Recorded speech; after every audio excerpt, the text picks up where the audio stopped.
اديني جبت لك شغلانه سهله اهي، لا فيها شيء ولا حظ. انا عاجبكم قوي في البيع والشراء.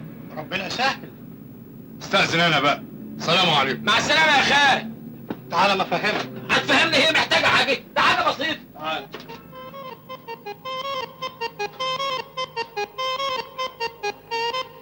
عندك حبهان ومستكه؟ ايوه امال، عندي الحاجات دي كلها، دي بتخلي الاكل فلالي.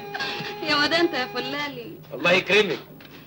انا كمان طبيخي يعجبك قوي. الهي يا رب يخلي اللي بياكلوه يبقوا زي الجواميس.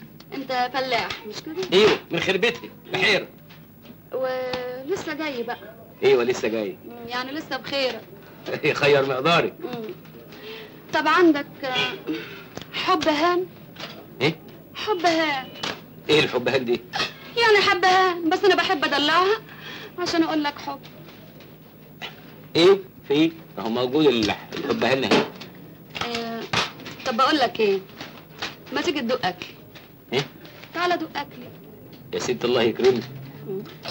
يا جدع ما تبقاش كده، ما تبقاش مغفل بقى.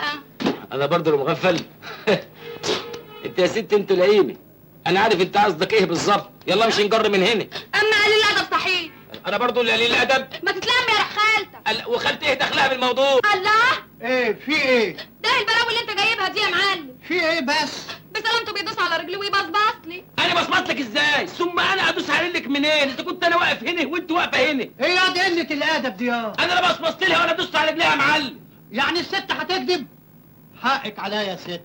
تعيش يا سبع البرومبا. حاجتك اللي انت عايزاها كلها هتاخديها وزياده على حساب المحل. اهو ده شغل المعلمين. بقول ايه يا معلم؟ يا نعم. انا عايزه شويه مغات بالمره. مغات محوج على عينيا، تعالي معايا. تعجبني يا معلم.